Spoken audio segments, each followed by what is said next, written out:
মুশফিক ভাই সাকিব ভাই যখন ব্যাটিং করছিল আমরা সবাই ড্রেসিং রুম থেকে যাচ্ছিলাম যে এই দুইজনই খেলাটা শেষ করুক। এত বছর ধরে ওনারা বাংলাদেশের হয়ে খেলছেন, কত ম্যাচ জিতিয়েছেন, বাট এ ধরনের ম্যাচ জেতা একটা অনেক স্পেশাল এবং আমরা সবাই যাচ্ছিলাম এবং আলহামদুলিল্লাহ সবাই। ক্যাপ্টেন, আচ্ছা শান্ত, ইমোশনটা কিরকম ছিল খেলার শেষে কিংবা মানে যখন সাকিব আর মুশফিক ফাইনাল রানটা নিল বা সাকিবের 4 হলো, এটা একটা, আর মনে হয় প্রধান উপদেষ্টা তোমাকে ফোন করেছিল, ওইটা সম্পর্কে যদি একটু বলতে।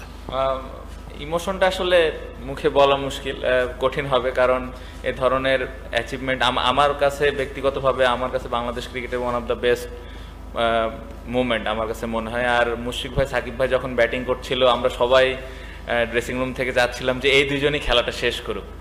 এত বছর ধরে ওনারা বাংলাদেশের হয়ে খেলছেন, কত ম্যাচ জিতিয়েছেন, বাট এ ধরনের ম্যাচ জেতা একটা অনেক স্পেশাল এবং আমরা সবাই যাচ্ছিলাম এবং আলহামদুলিল্লাহ সবাই অনেক খুশি।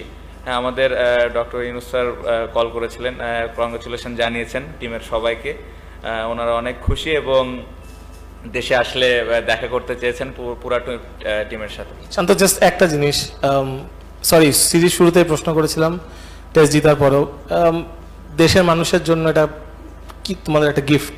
নিশ্চয়ই, অবশ্যই। আমি সেদিনও বলেছিলাম এই কথাটা, আমার মনে হয় এই জয়টা দেশের মানুষের জন্য অনেক আনন্দ বয়ে আনবে, কারণ যেভাবে লাস্ট কিছুদিন ধরে বন্যা বলেন বা আন্দোলনটা বলেন, অনেক মানুষের অনেক ডিফিকাল্টিসের মধ্যে দিয়ে যাওয়া লেগেছে, বাট যেভাবে আমরা ম্যাচটা খেললাম সবাই, আমার মনে হয় যে একটু হলেও তাদের মুখে হাসি ফুটবে এবং আমরা সবাই জানি যে ক্রিকেটের জন্য কত পাগল আমাদের দেশের সাধারণ মানুষ, সবাই আমরা ম্যাচ হারলেও যেভাবে আমাদেরকে সাপোর্ট করে। সো আমাদের ওটাই চেষ্টা ছিল যে কিভাবে দেশের মানুষকে কিছু একটা আমরা দিতে পারি। তো আলহামদুলিল্লাহ আমার মনে হয় আমরা ভালো কিছু করতে পেরেছি।